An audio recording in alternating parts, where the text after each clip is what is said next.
The story begins with a man named Jack standing on the edge of a tall building.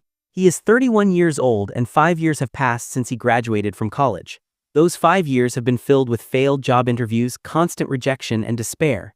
He lives alone in a tiny rooftop room that is dirty, cramped, and falling apart, a perfect reflection of his own life. Hoping to change his future overnight, he once invested all his savings into cryptocurrency, but instead of striking it rich, he lost absolutely everything.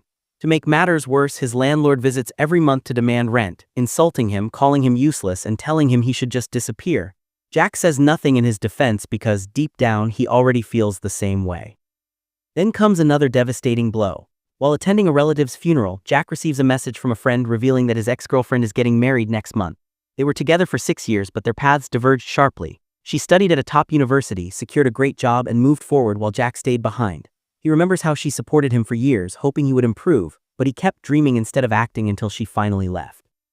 At the funeral, a relative lectures him about being a failure, humiliating him further. That night, in a moment of desperation, he calls his ex to ask for one last chance, promising to prove himself if he gets a job at a big company. She makes it clear that it is too late. Moments later, his phone buzzes with the final job rejection. In a single day, Jack loses hope, love, pride, and his future. He begins to believe something dangerous. If he cannot control his life, he can at least control his death. He goes to the rooftop, takes off his shoes, places his suicide letter under them, and convinces himself that death is easier than living. He jumps, and Jack dies. But death is not the end. Jack suddenly wakes up on an airplane in business class, wearing a luxury seatbelt and an expensive watch. He looks at his reflection in the screen and realizes it is not his face. Sitting across from him is a calm woman dressed in black who introduces herself as Death. She explains that he did not simply die. He treated death like an escape button or a way to quit a game, and that offended her. As punishment, she condemns him to die 13 times.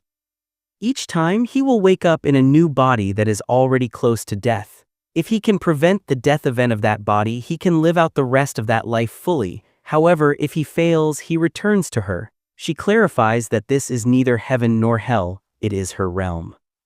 The game begins with his first new body, which belongs to a man named Jisu Park. Jisu is 35 years old, born into extreme wealth, and raised with private tutors and rich friends who never needed to study. He failed school in the army, but it didn't matter. He started a company with family money and became a CEO. He possesses luxury cars, expensive clothes, and is even dating a famous pop star, the same idol Jack once admired from afar. The irony hits hard. In his original life, Jack struggled and got nothing, while this spoiled man did nothing and received everything. Jack looks at the expensive Rolex on his wrist, triggering a memory from his army days when he used to dream of owning such a watch. A glowing orb of light appears, flooding his mind with Jisu's memories. He learns that Jisu is actually empty inside, using money to hide his flaws. For the first time since dying, Jack feels hope, imagining he can live this life better than the original owner. Suddenly, the plane hits a storm and the engines begin to fail. Smoke fills the air and oxygen masks drop as passengers panic.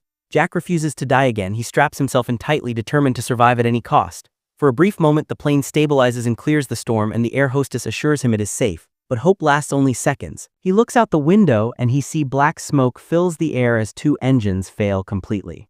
The plane begins losing control, and his hope lasts only seconds before the aircraft crashes. Red letters appear in his vision. He has died again. Jack wakes up back in Death's realm. Across from him sits Lady Death, and on the table lies a revolver with 12 bullets remaining, 12 chances left. She explains that every time she fires a bullet into him, he will enter another body, and fate will ensure that each life is near its ending. When Jack asks if this place is hell, she calmly explains that it is neither heaven nor hell, it is simply her domain. He asks about the glowing information orb, and she explains it is memory data from the original body's host, a privilege given so he can understand the life he has entered. She tells him this is a game now because he treated his own life like a game. Jack grows angry, arguing that surviving a plane crash is impossible. Instantly, Death appears behind him and places the gun to his head, telling him survival is possible if he tries hard enough. This is his punishment, a lesson about how painful death truly is. She fires. He wakes up tied to a chair, his body beaten and bleeding. He realizes he is inside the body of a gangster. Before he can even move, a well-dressed man approaches him with a hammer. There's no glowing memory orb this time, no preparation, just impact. The hammer smashes into his face, everything goes dark, and he dies again.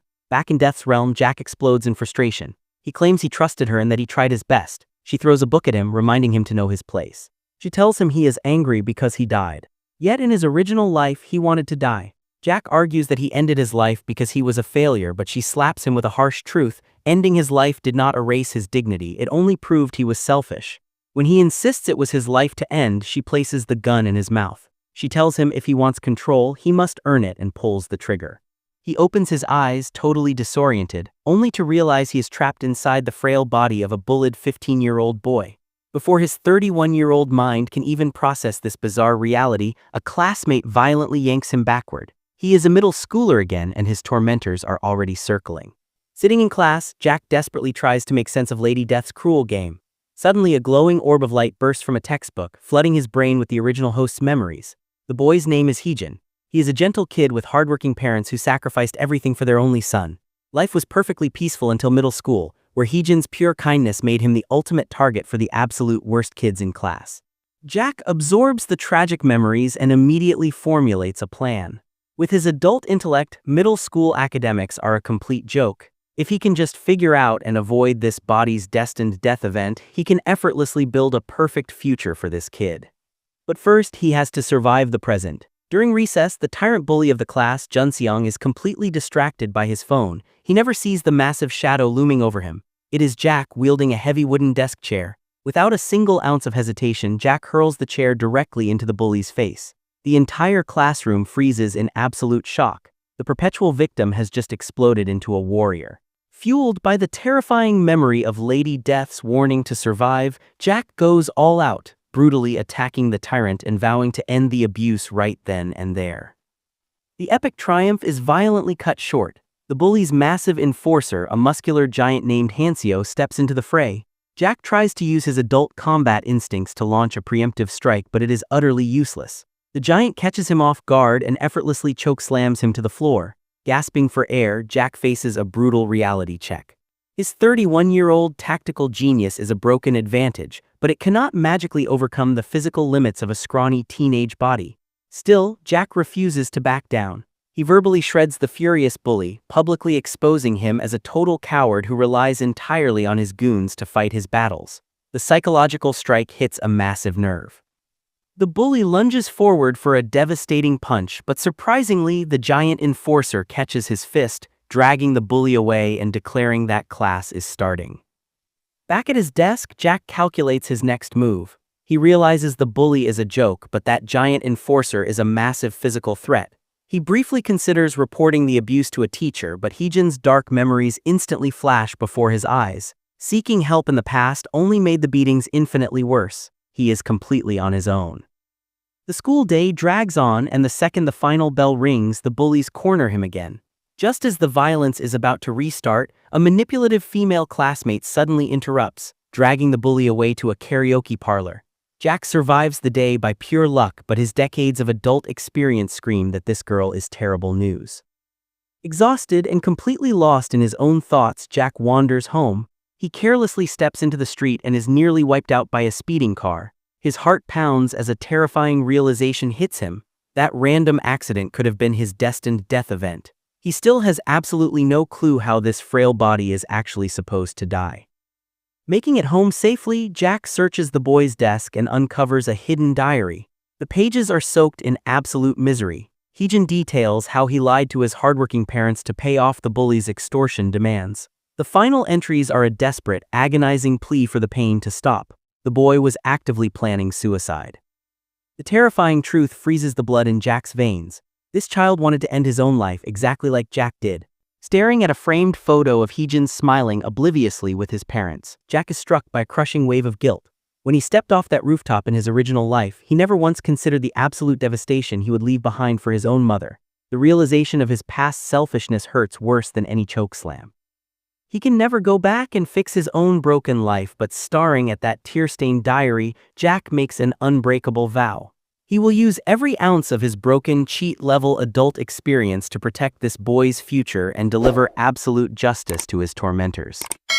The very next morning, the school is buzzing with wild rumors. The epic chair-smashing incident has turned the ultimate victim into an overnight legend. Inside the classroom, a humiliated and furious Junseong is frantically hunting for him, demanding blood. Meanwhile, just outside the classroom door, Jack calmly arrives. The real war for survival is about to begin.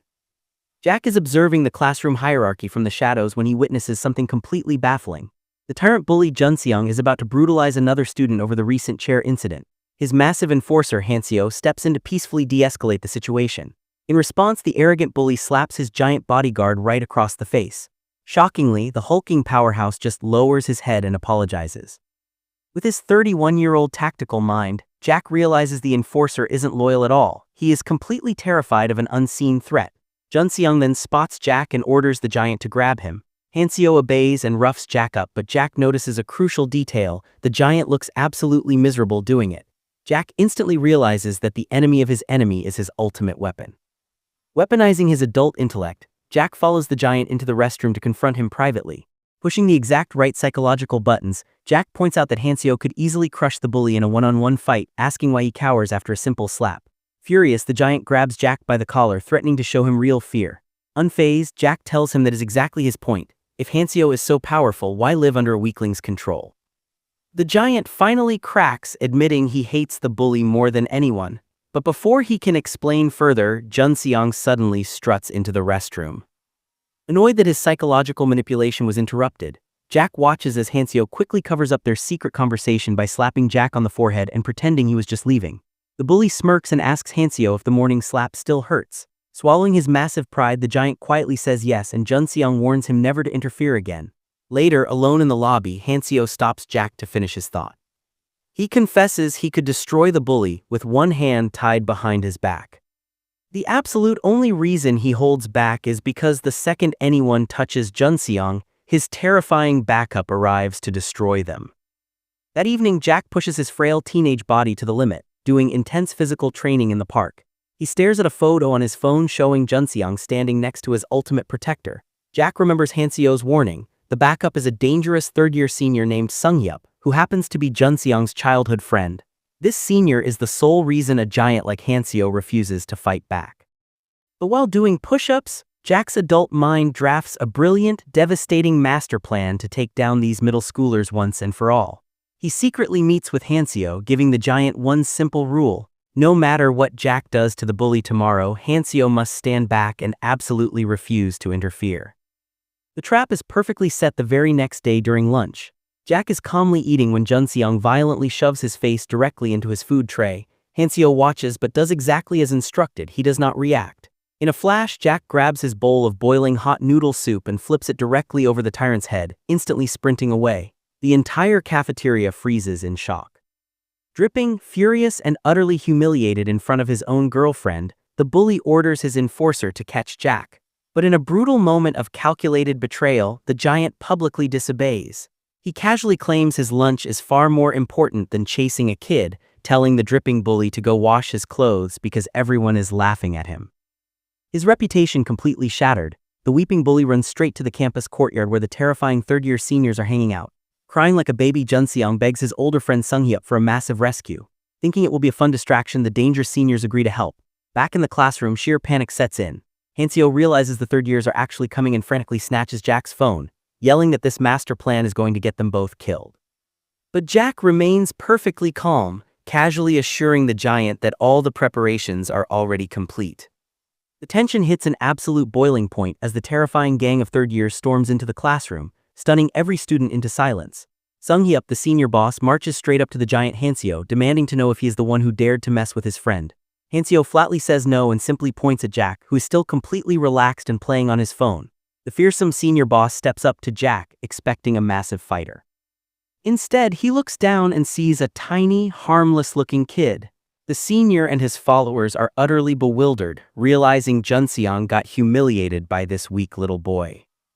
Absolute disgust washes over the senior boss's face. He realizes his underling just begged for a rescue over a pathetic squabble with a child. Knowing that beating up Jack would permanently destroy his own terrifying street credibility, the senior boss makes a brutal split-second choice. He turns his rage onto Junseong, screaming that he's a worthless coward for bragging and begging over a tiny kid. He publicly disowns the bully right then and there, commanding him to never show his face again. Desperate and completely broken, Junseong falls to the floor, crying and grabbing the senior's legs, but the boss brutally kicks him away. Without throwing a single punch, Jack's brilliant tactical mind has completely stripped the tyrant of all his power and protection, leaving him totally isolated and destroyed. The plan worked exactly as Jack had calculated. He knew that people like the third-year seniors, who rule through their reputations, don't waste their time on pathetic squabbles that make them look small. By making Junseong look like a crying child, Jack stripped him of his protection in seconds.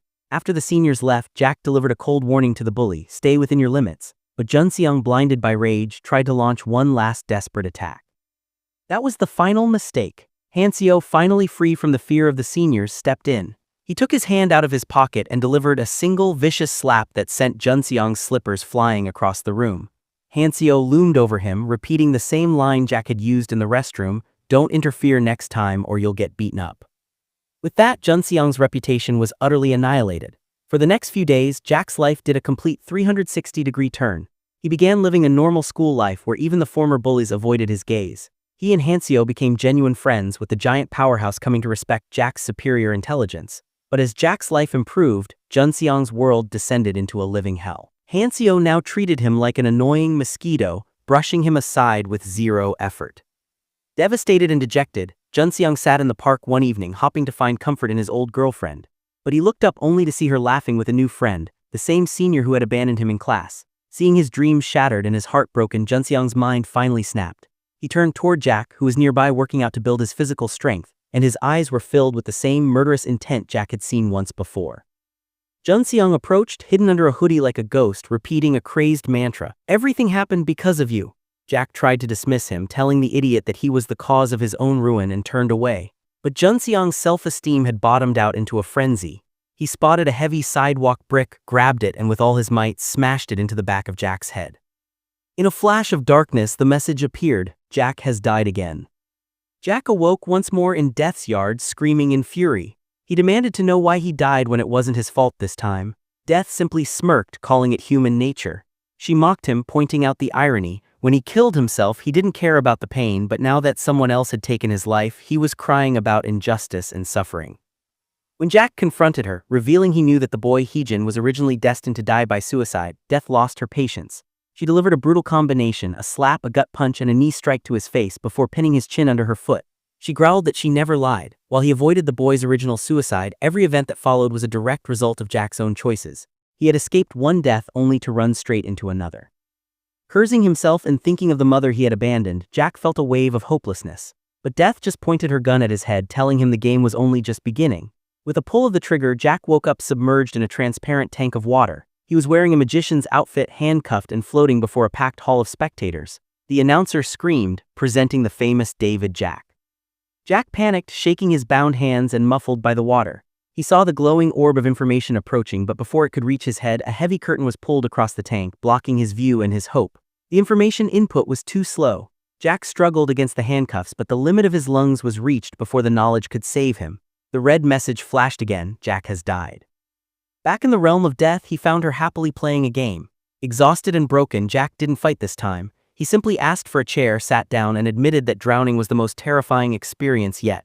He grumbled that if the information had reached him just a few seconds sooner, he might have survived. Death simply glared at him, asking if he truly still believed that he was in control. "You think I'm doing this on purpose, Jack?" Lady Death's voice is cold enough to freeze blood. Jack stammers, trying to backtrack, claiming he was just curious how a world-class magician could fail such a simple trick. But Death isn't buying the excuses. She reminds him that death doesn't need a grand stage, it's a stroke after a performance, a falling light fixture, or a sudden heart attack. It is random, relentless, and inevitable.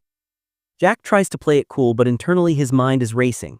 This is a joke, he thinks. I wake up, I get a momentary high, I die in some freak accident, and I end up back in this hellhole. But Death's eyes flare with rage. She can hear every single thought. She slams her gun against his temple, growling that his punishment continues because his arrogant attitude hasn't changed. "Every time you die, you come back here," she warns. "This is your atonement. You will suffer the consequences of your own choices until you break." The world fades and Jack opens his eyes to a new nightmare. He isn't a rich CEO or a high schooler anymore. He's an old man sitting on the floor of a rotting, dilapidated house. He feels a heavy weight on his leg, a bandage covering an ankle monitor. He's a hardened criminal under house arrest, and to make matters worse, his body is failing from chronic diabetes. Before the shock can settle, a glowing orb of information slams into his mind, revealing a history so revolting it makes Jack's stomach turn. Galakayo was a narcissist of the worst kind, a man who believed the entire world was beneath him. Jack sees a vivid memory of Galakayo bragging to his only acquaintances about his army days. laughing about how he ignored every rule while the weak soldiers followed orders. But the mood shifts when his friend tells him the cold truth. The army didn't fear him, they isolated him because he was a toxic nuisance. In a fit of narcissistic rage, Galakayo's ego shatters, and he smashes a glass bottle over the man's head before walking away without a hint of remorse. The memories spiral deeper, revealing the true devil within the shell of a man. Galakayo spent his life ignoring red lights, laws, and basic human decency, an arrogance that eventually led to his most heinous crime, rape. The revelation hits Jack like a physical blow, leaving him disgusted to his core. He is now wearing the skin of a sexual predator who spent 11 years in prison and came out completely unrepentant. For a moment, Jack considers ending this life immediately just to stop breathing the same air as these memories, but death's warning echoes in his mind. If he quits now, the next life will be an even deeper hell. He is forced to endure, but hunger soon begins to claw at his stomach. With an empty fridge and no cash, Jack is forced to take his trembling legs toward the local grocery store. But he quickly realizes that society hasn't forgotten the monster he now represents. As he walks, his ankle monitor begins to shriek, followed by a harsh phone call from a monitoring agent barking at him to move because he has entered a restricted zone near a childcare center. Every step is a public humiliation, a constant digital reminder that he is viewed as a beast. When he finally reaches the store, the shopkeeper's eyes are filled with pure loathing, spitting that he is ashamed to live in the same neighborhood as a scoundrel like him. Jack tries to leave quietly, but his path is suddenly blocked by a bald man holding a smartphone and a baseball bat. The man shoves his phone in Jack's face, showing a viral post of the bat that reads, "If this photo of my baseball bat gets 10,000 likes, I will beat Galakayo the rapist and post a photo as proof." The counter has already cleared 12,000. Jack tries to run, but his old body is too slow. A second man appears, cutting off his escape and dragging his frail, protesting frame into a nearby luxury apartment. They tie him to a chair and set up their cameras, carefully checking the lighting and angles. They aren't broadcasting live, they are meticulously filming a high-quality video to document the beating. Inside a grim, abandoned apartment, the two vigilantes realize that snapping a simple photo won't satisfy the internet's thirst for blood. Their viewers demand to see actual violence. Jack realizes he is trapped in a nightmare where his pain is being choreographed for a viral payoff. The bald man raises his baseball bat, ready to mercilessly crush Jack's frail, elderly body. But just before the fatal blow lands, a mysterious young man steps out of the shadows and hits cameraman with stick. Furious at the interruption, the bald vigilante violently swings the heavy bat right at the newcomer's head. Without even flinching, the stranger effortlessly catches the swinging bat with his bare hand. He mocks the bully for thinking a simple toy could kill anyone before delivering a lightning-fast, savage beating that leaves both vigilantes completely helpless on the floor. In a massive reversal of power, Jack and his sudden savior work together to securely tie the two attackers up right there in the abandoned apartment. The young stranger offers Jack the bat, urging him to take his revenge on the men who tortured him. But Jack, completely broken and exhausted, drops the weapon and begs to just go home. The mysterious stranger kindly obliges, leaving the tied-up vigilantes behind and walking alongside Jack all the way back to his decaying house. During the walk, Jack asks why anyone would risk their life to save a notorious monster like Galakayo. The young man smiles warmly, claiming he believes everyone deserves a second chance no matter their dark past. But as they reach the front door, Jack notices the young man's hand twitching and vibrating violently. The stranger brushes off the tremor as a harmless spasm, but the moment Jack steps safely inside, the savior's friendly mask completely drops. Staring at his trembling hand with a sinister glare, the young man turns right back around, heads straight to the abandoned apartment and brutally executes the tied-up vigilantes with their own bat. Oblivious to the slaughter, Jack sits at his computer, desperately searching for the truth about the body he occupies. He watches a recent interview recorded just before he took over, where the arrogant old monster shows absolutely zero remorse, blaming his victims for his heinous crimes and slamming the door in a reporter's face. Boiling with rage and pure disgust at the skin he is trapped in, Jack decides to end it right then and there. Jack constructs a noose, perfectly ready to hang himself to escape the nightmare. But just as he kicks the chair away, the good stranger suddenly bursts in and pulls him down. His warm smile has twisted into a terrifying, psychotic grin. He whispers that Jack isn't allowed to kill himself because that pleasure belongs exclusively to him.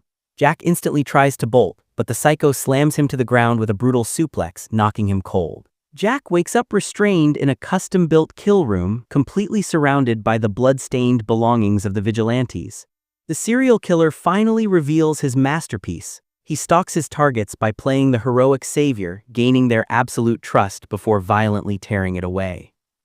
Pointing directly at Jack's neck, the psycho gleefully admits that stomping right there is his absolute favorite way to finish a job. He pulls out a hunting knife, mocks Jack for last words, and violently stabs him just above the knee. He intentionally misses the main artery to ensure Jack bleeds out as agonizingly slow as possible. The killer paces the room, ranting about how he sees himself as a visionary artist and murder as his blockbuster movie. Driven mad by the terror, Jack tries to bite his own tongue off to force a quick death and deny the killer his prize.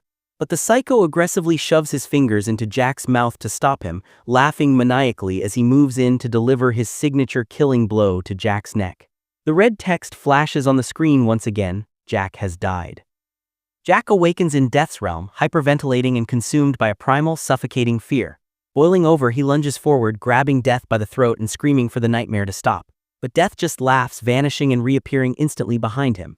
She coldly explains that he has completely misunderstood the rules of this game. She isn't a god orchestrating his suffering. She is simply the mirror reflecting his own arrogance. Before he jumped off that building, Jack wrote a suicide note treating death like a cheap escape button. He insulted the very concept of mortality, and now he is paying the ultimate price. The realization hits Jack hard.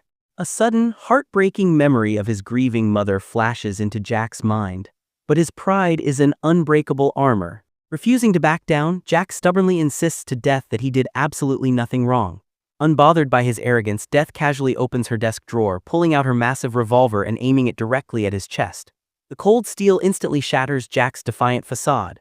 Terrified of experiencing another gruesome murder, he drops straight to his knees, desperately begging and pleading for mercy. But Death coldly loads the chamber, stating that his pathetic pleading only proves he still doesn't understand the true weight of mortality.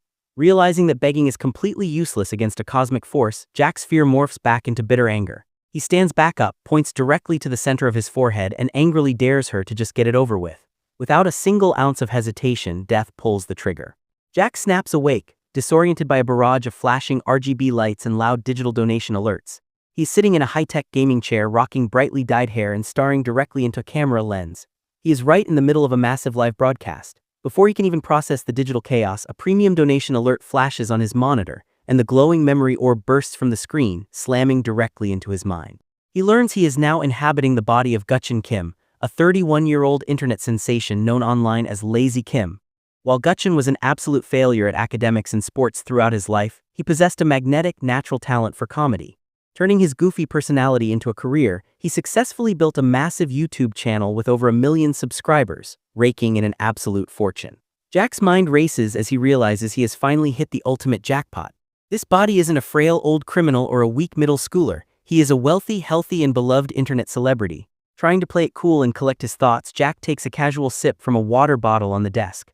But as his eyes dart to the monitor and he registers the massive live viewer count, the shock hits him all at once. He does a massive, cartoonish spit take, tumbling backward and crashing hard onto the floor. The live chat instantly explodes with laughter, assuming the clumsy fall is just another hilarious comedy bit from their favorite creator. Completely overwhelmed and panicking, Jack scrambles back up and frantically yanks the power cord, abruptly ending the broadcast. Escaping the overwhelming streaming setup, Jack wanders out of the room and is completely blown away by the sheer size and extreme luxury of his new mansion. He collapses onto a massive plush sofa, finally feeling a rare moment of comfort, and turns on the television. But his momentary peace is violently shattered.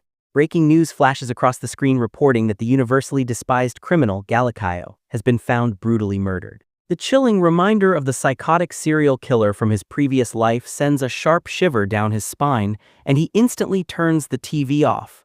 Jack quickly realizes that death didn't place him in this luxurious life for a vacation. A designated, inescapable death event is definitely coming for this streamer soon. Sipping on a cold soda, Jack's tactical mind goes into absolute overdrive. The news report makes him connect a massive, game-changing puzzle piece. Death isn't sending him to random, disconnected realities. He is reincarnating into the exact same universe, sharing the exact same timeline.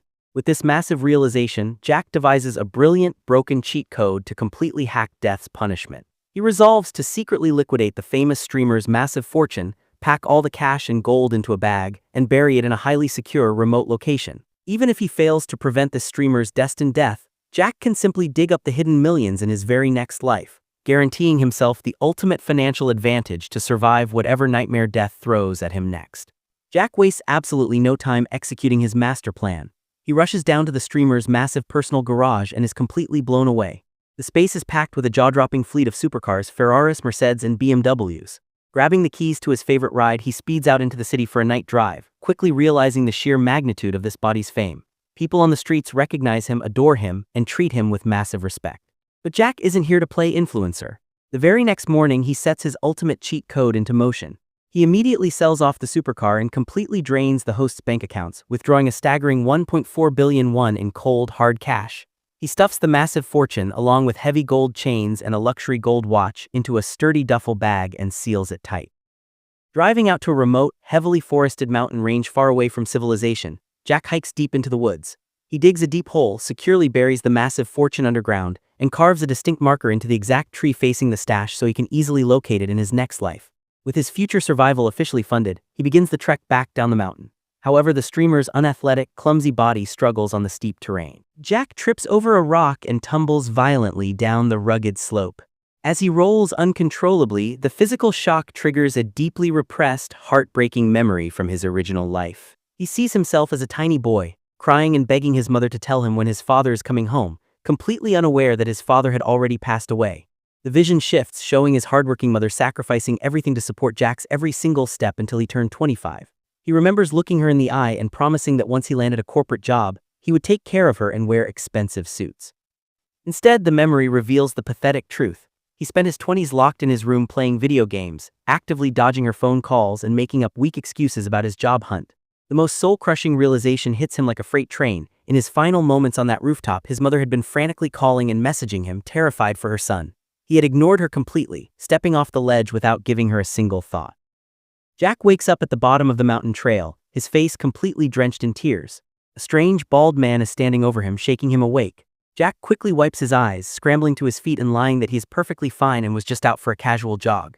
The bald stranger warns him in a low, gravelly voice that the mountains are incredibly dangerous, claiming he lives out here in total isolation just to stay away from society. Jack politely excuses himself and hurries away, completely missing the deeply sinister, predatory glare the bald man shoots at his back as he leaves.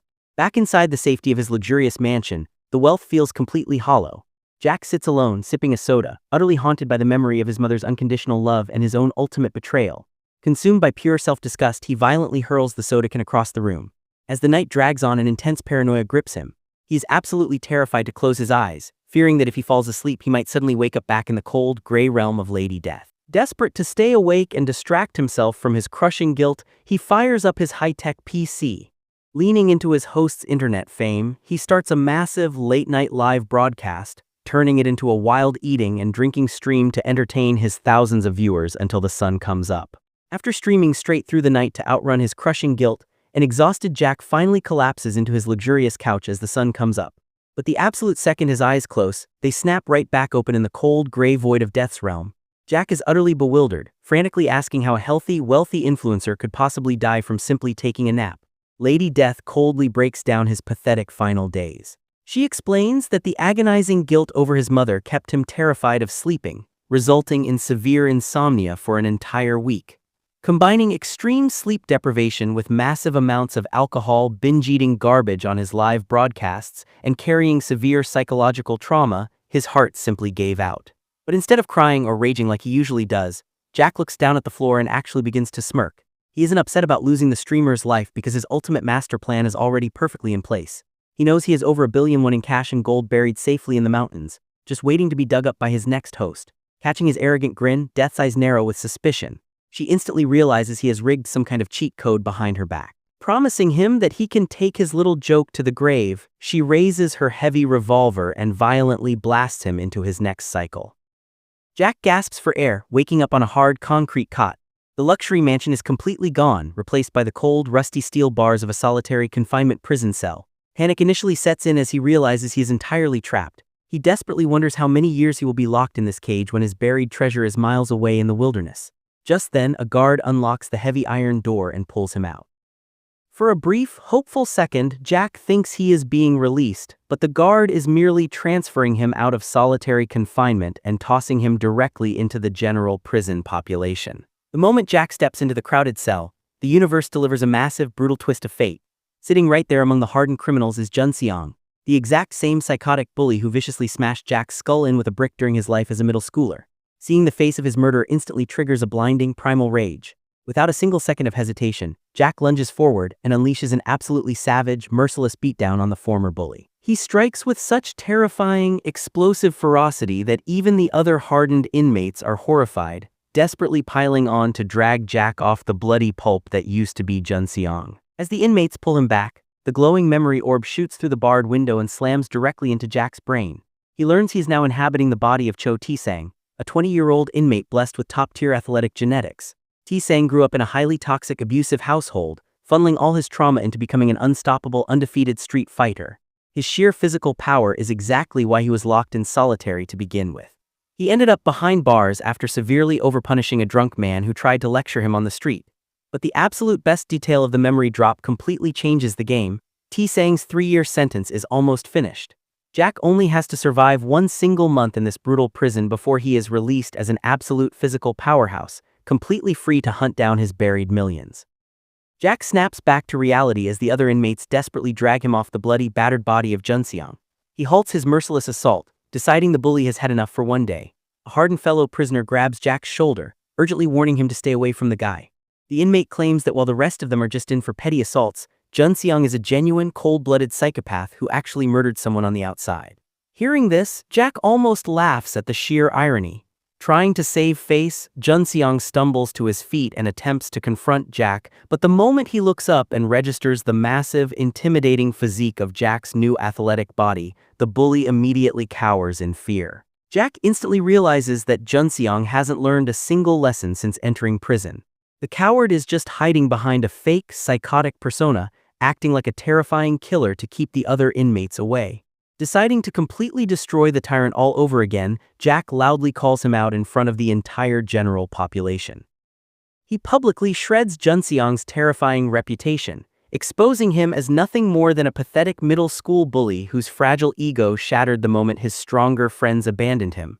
Jack brutally details how the so-called psychopath only managed to get a kill by cowardly attacking a defenseless kid from behind with a rock. The entire cell block falls dead silent, listening to the shocking revelation. Paralyzed by fear and confusion, Junseong panics, wondering how a random, massive street fighter could possibly know his darkest secrets. Leaning in close with a terrifying, sinister smile, Jack whispers that the murdered boy came to him in a dream and spilled every single pathetic detail. Jack then turns to the crowd of hardened criminals, officially declaring that the fake psycho has been playing them all for fools and ordering them to take out the trash. The prison hierarchy instantly shifts. The inmates swarm the terrified bully, delivering a savage, collective beatdown while Jack casually watches, satisfied with his revenge and thrilled to realize he only has 15 days left until his release. The very next day, Jack is peacefully relaxing in the prison yard when a menacing inmate approaches him. A fresh memory triggers in Jack's mind, revealing a crucial detail. This is the exact same guy who violently jumped his host's body in the showers, which is the entire reason Jack was thrown into solitary confinement in the first place. The thug doesn't come alone. He brings a group of massive goons and corners Jack in the isolated prison backyard. They mockingly congratulate him on his upcoming release, but the moment Jack tries to walk away, the entire gang suddenly launches a coordinated, brutal ambush. But they completely underestimate the absolute beast they just woke up.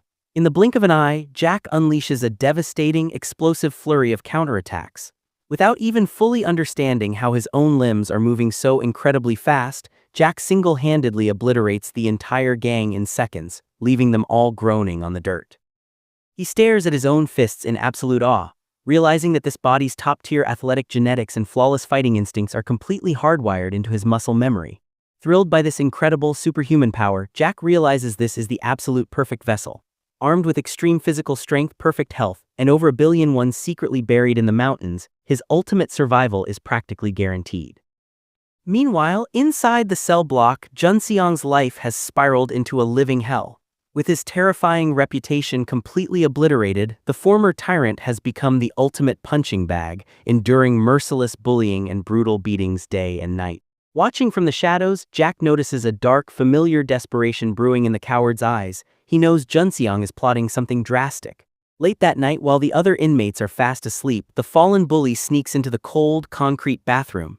Driven by pure panic, he frantically grinds the handle of a plastic toothbrush against the floor, carving it into a lethal shiv. But before he can finish, Jack silently steps up behind him and catches him in the act. Startled and terrified, Junseong blindly lunges forward, slashing wildly with the sharpened plastic. Jack effortlessly swats the pathetic strike away, gripping the bully tightly and angrily asking if the coward is trying to murder him for a second time. Junseong's face twists in utter bewilderment, having absolutely no idea what Jack means by a second time. Without giving him a second to process it, Jack delivers a lightning-fast, brutal headbutt that instantly shatters the bully's nose, following it up with a heavy, bone-rattling slap that sends Junseong crashing hard onto the bathroom tiles. Jack stares down at the bleeding bully, fully aware that his massive athletic body could easily beat Junseong to death right then and there. But a prolonged, bloody fight would add years to his sentence and completely ruin his impending release date. Deciding that physical pain isn't enough anyway, Jack opts for total psychological warfare. He leans in dangerously close and whispers, asking if the slap hurt as much as the beatings the giant enforcer Hansio used to give him. Hearing his old high school bodyguard's name echoing in a maximum security prison absolutely paralyzes Junseong with fear. Jack then drops a psychological nuke, completely blowing his cover. He reveals that he is actually the reincarnated soul of Heejin, the innocent middle schooler Junseong cowardly murdered from behind with a sidewalk brick. Junseong screams in denial, claiming it is completely impossible, but Jack ruthlessly corners his fractured mind.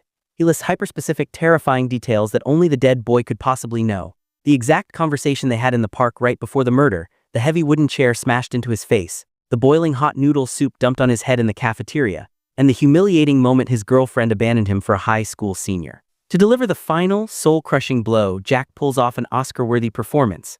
He rolls his eyes completely to the back of his head like a possessed demon and whispers a chilling, unbreakable vow. He promises that wherever Junseong goes, Jack will follow, and he will never, ever stop hunting him until the day he dies.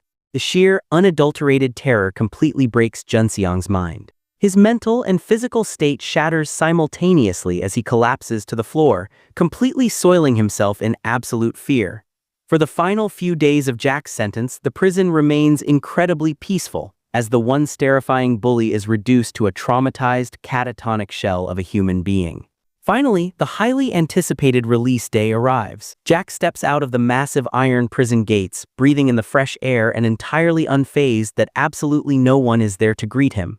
He collects his personal belongings, including the host's smartphone, and immediately catches the first bus heading straight for the remote mountain range. He makes a quick stop at a roadside Chinese diner, happily inhaling a massive meal to celebrate his long-awaited freedom, before finally reaching his destination deep in the wilderness. Jack is fully prepared and bursting with confidence, carrying a heavy shovel to dig up the 1.4 billion won he secretly buried during his past life as the wealthy streamer. But as he hikes eagerly toward the marked tree, his perfect plan hits a massive brick wall. He suddenly crosses paths with the strange, bald man he had briefly encountered on this exact same mountain trail in his previous life. Jack tries to play it cool, masking his panic by casually claiming he is just out for a nature hike. The strange bald man's cold, dead eyes lock onto the shovel and he politely asks to borrow it. But as the bald man extends his arm, Jack's blood runs completely cold. Strapped securely to the stranger's wrist is a highly distinct luxury gold watch. It is the exact same watch Jack had sealed inside the duffel bag and buried deep underground. The horrifying truth clicks instantly in Jack's mind. The strange bald man hadn't just been wandering the woods. He had secretly watched the wealthy streamer bury the treasure from the shadows, and he dug the entire fortune up the absolute second Jack left the mountain. But before Jack can even process the massive theft or utilize his elite fighting skills to fight back, the bald man violently swings the heavy shovel. The solid iron bludgeons Jack's head, knocking him completely unconscious. Jack wakes up groggy and terrified, his hands and feet tightly bound with thick rope. He is still trapped in his prime, incredibly strong athletic body, but he is completely immobilized, tied up outside a creepy, isolated cabin deep in the woods. The strange bald man stands over him, casually acting like a butcher as he prepares an array of terrifying tools. As the horrific reality sets in, Jack is crushed by the ultimate bitter irony. Jack demands to know why he is being held, but the man just laughs, revealing that he was stunned to see two different young men, first the wealthy streamer and now this athletic powerhouse, appear at the exact same remote spot searching for the same treasure. The man admits he has already claimed the duffel bag stuffed with a massive fortune as his own, and as he turns his back to find his gloves, he makes it clear that Jack is never leaving these mountains alive. But Jack refuses to be a victim. He is currently inhabiting a body with a massive, strong athletic physique, a frame built for raw speed and endurance. Even though his hands are pinned, he leverages the explosive strength in his legs. With a desperate, agonizing twist, Jack manages to slip his feet entirely out of his tied shoes and socks. His feet are finally free, but his upper body remains anchored to the trap. The bald man catches him in the act and smirks, brandishing a lethal blade. He mocks Jack, warning that even if he manages to run, one single trip on the treacherous mountain rocks will send him tumbling down a slope he will never get back up from. Jack doesn't blink. In his mind, he sees the flashes of his brutal prison brawls, remembering how he single-handedly dismantled a gang of hardened inmates. He realizes that if his muscle memory could conquer a cell block, he can survive one psychopath with a knife. In a heartbeat, the bald man lunges with lethal intent. Jack's reflexes are electric. He dodges 2 blinding strikes and counters with a bone-shattering headbutt that leaves the predator reeling. Following up instantly, Jack drives a devastating kick into the man's gut, sending the thief sprawling into the dirt. The man is fueled by pure unadulterated greed and refuses to stay down. He scrambles back to his feet, launching a ferocious close-range assault with manic speed. This is where Jack's tactical genius truly takes over. He doesn't just dodge to survive, he positions his body with clinical precision. As the man swings his weapon in a wide arc, Jack lures the strike directly toward the ropes binding his arms.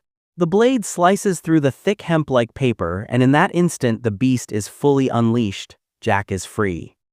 The bald man's face twists in pure terror as he realizes he has just signed his own death warrant. Jack doesn't give him a single second to breathe.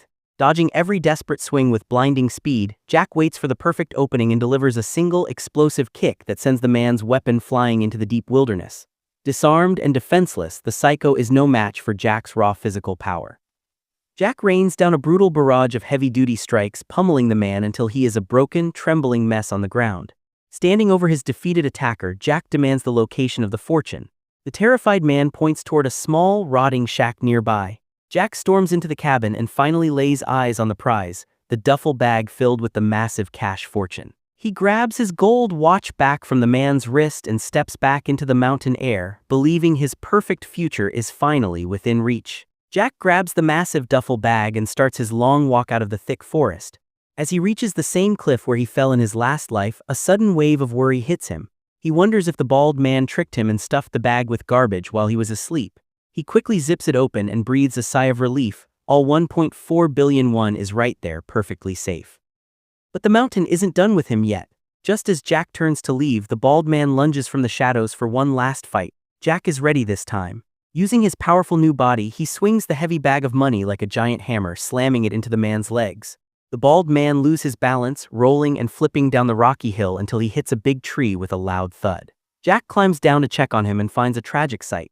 The man's own sharp weapon has stabbed him right through the chest. As he dies, the man tells Jack his sad secret. He wasn't always a mountain ghost, he used to be a very rich businessman. But he was so greedy that he lost everything and went broke. Ashamed, he ran away and left his wife and kids behind. Even when his family searched for him, his pride kept him hidden in the woods for years. When he found Jack's buried money, he thought he could buy his family's love back, but they told him they had learned to live without him and didn't want him anymore. He admits he only stayed alive because he was too scared to end his own life. Jack feels sorry for him, telling the dying man that he was brave for finally trying to fix things. Right then, Jack makes a silent promise. He will fight for his own life to finally give Lady Death a real answer.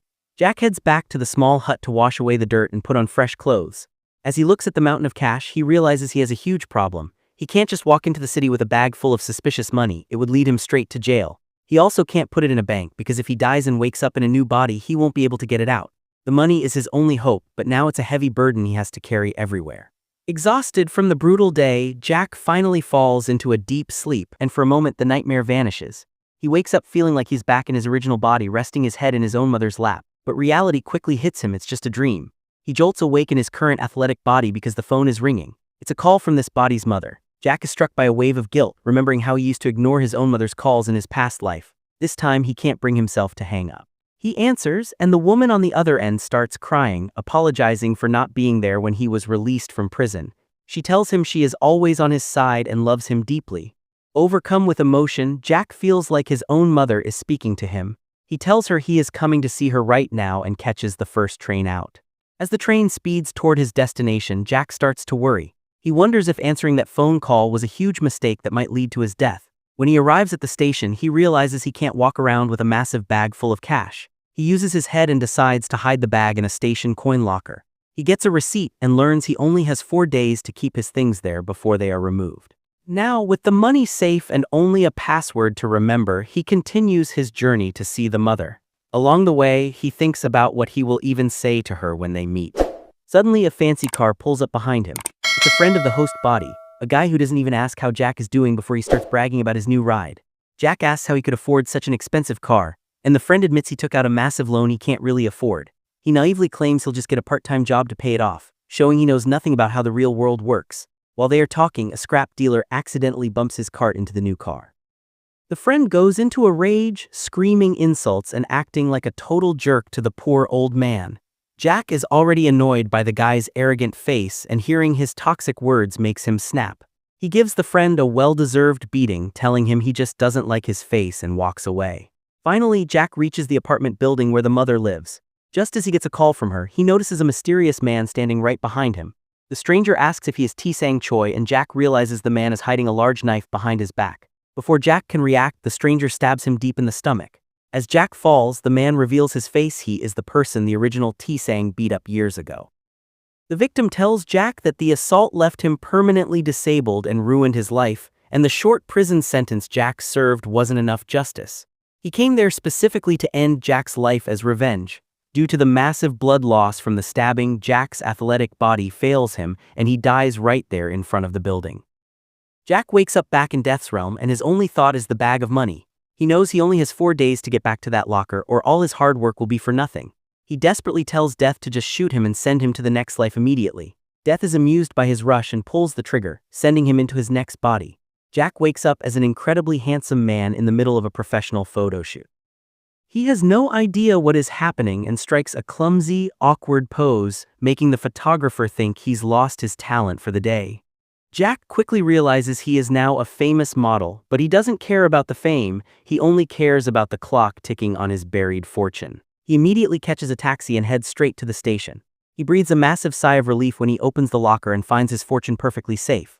As he walks through the station, he catches his reflection in a public mirror and is completely floored by his own appearance, wondering why he is suddenly so incredibly handsome. Right then, a glowing orb of information slams into his mind, giving him a full download of this body's history.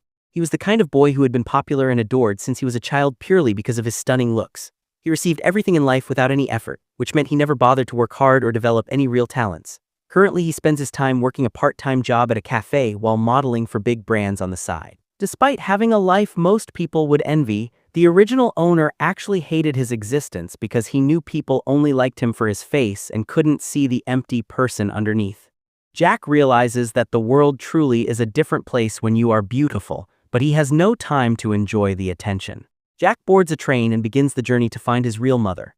He starts to think that keeping the money bag is a curse, realizing that every time he is near the cash, his life is in grave danger. He decides that since he never did anything for his mother in his original life, he will use this massive fortune as a final act of penance to make her life easier. He reaches her apartment building and leaves the heavy bag of money right outside her door, but he can't just walk away. He remembers the password to her home and lets himself in. Seeing that she has kept every single one of his childhood and graduation photos carefully displayed on the walls breaks his heart. He realizes his mother still loves the son who abandoned her. He leaves the bag where she will find it and heads back out, only to be spotted by a nosy neighbor who demands to know who he is and how he got inside. Jack doesn't wait to explain. He turns and runs as fast as he can, escaping into the city as the next chapter of his life begins. After escaping from his mother's apartment, Jack runs at full speed until he finally stops to catch his breath. Just as he slows down, a potato rolls across the ground and stops right at his feet. He picks it up and a woman's voice from behind apologizes for dropping it. When Jack turns around, his heart stops. It is his real mother. The experience feels like a dream. She asks for her potato back, but Jack is so busy staring at her that he forgets to move. He suddenly realizes that she has no way of knowing who he is because he is trapped in this completely different, incredibly handsome body. She thanks him for his help and kindly tells him that he looks just like her son, handsome and good-looking. Jack's heart breaks because he knows he's standing right in front of her, but he can only say goodbye and walk away. As she starts to head in the other direction, Jack can't stop himself. He turns around and yells, "Mom!" The sound of his voice leaves her completely shocked, and for a second she truly feels as if her own son is calling out to her. But Jack knows he can't explain the truth. He simply bows his head deeply and tells her that he hopes she lives a long and happy life. Jack then returns to the model's house and tries to relax, but he can't stop wondering why such a fit and handsome man would be destined to die. He checks his phone and finds it's filled with messages from various women. Soon, a friend calls and invites him to a party. Jack goes, and while the group eats and drinks, he notices the girls only have eyes for him, completely ignoring his other friends. The next morning, Jack gets a call from the cafe manager demanding to know when he's coming to work. He heads to the cafe and begins serving customers who are visibly thrilled just to see his face. Suddenly, a stunningly beautiful girl walks through the door. For Jack, it's love at first sight. She's the first person who doesn't give his handsome face a fake smile. She simply orders her coffee and goes to sit in the customer area to work on her laptop. As Jack watches the other customers talking with their partners, he feels a deep sense of loneliness, remembering how he used to visit cafes with his own girlfriend in his past life. He looks at the people he has been hanging out with and realizes they are all living fake lives. The girl sitting next to him is an artist who makes stickers that get rejected every single time. His two friends are even worse. One calls herself a YouTuber but only has 30 subscribers and 20 views, spending her time just eating at different cafes. The other friend calls himself a fashion influencer, but he just spends his parents' money to buy new clothes and take photos that get 0 likes. Jack realizes he's surrounded by people living on loans and parents' money, all dreaming of internet fame while he's just trying to figure out how to survive his next death. As evening falls, he finishes his shift and notices the beautiful girl is still there, working hard on her laptop. He leaves the cafe and watches as she rides away on a powerful motorbike, leaving him standing on the street in silence. Exhausted, Jack returns home and turns on the television, but the news report he sees leaves him in total shock. His secret bag of money has been exposed and is all over the headlines. The news features an interview with his nosy neighbor who describes seeing a young man running away from the apartment. Most devastatingly, the report mentions Jack's mother by name. It turns out his mother found the mysterious bag and immediately reported it to the police. When the reporter asks why she didn't just keep the massive fortune, she explains with pure honesty that since the money wasn't hers, she had no right to keep it and would never take something given by a stranger.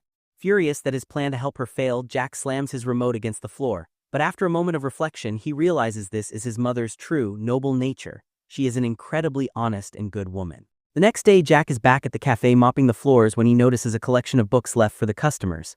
He picks one up titled Nightfall in the drawer, and just as he starts looking at it, the beautiful girl walks back into the cafe.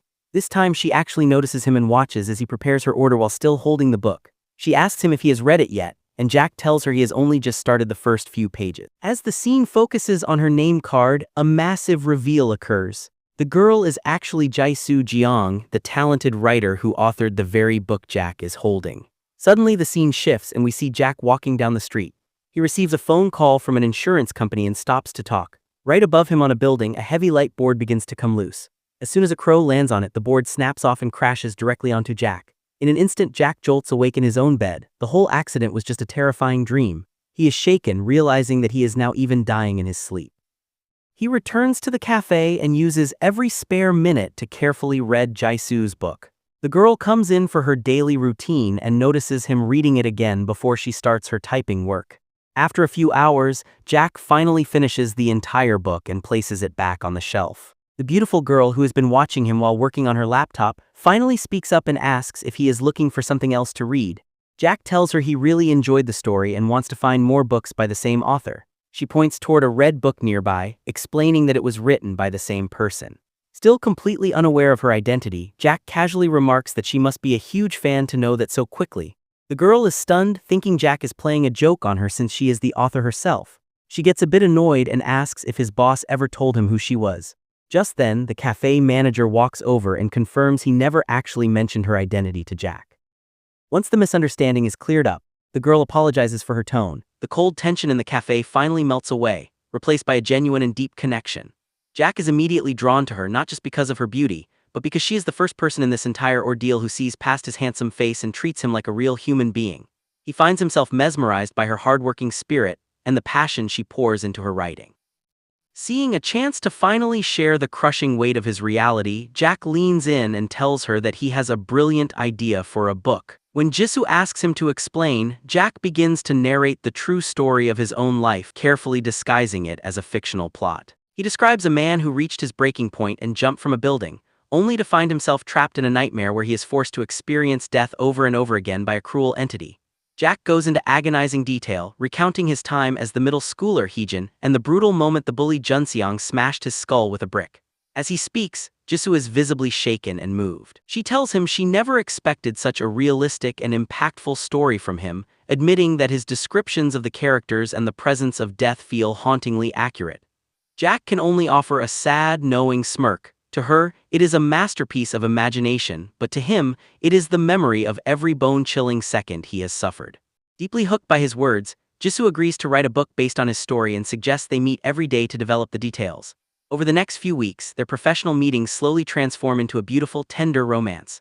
They share long dinners, watch movies, and walk through the city until the rest of the world seems to fade into the background. For the first time since his original life ended, Jack feels a powerful, desperate surge of hope. He realizes he doesn't want to die anymore. He wants to stay in this body, protect this life, and spend every remaining second by Jisu's side. But the cruelty of the game is that happiness is always the prelude to a new tragedy. Just as Jack finally finds a reason to live, the scene shifts with a violent, jarring crash. The peaceful dates are replaced by a chaotic hospital hallway. Jack is now on a blood-soaked stretcher, his body shattered and his vision fading. A frantic team of doctors rushes him toward the emergency ward, but Jack doesn't care about his own pain. He lets out a primal, heartbreaking scream for Jisu, his voice cracking with the realization that the one life he finally loved has been violently torn away from him in a single, bloody moment. Jack's hospital visit and Jisu's fate will be revealed in the next video. To see part 2, hit that subscribe button, leave a like, and let me know in the comments.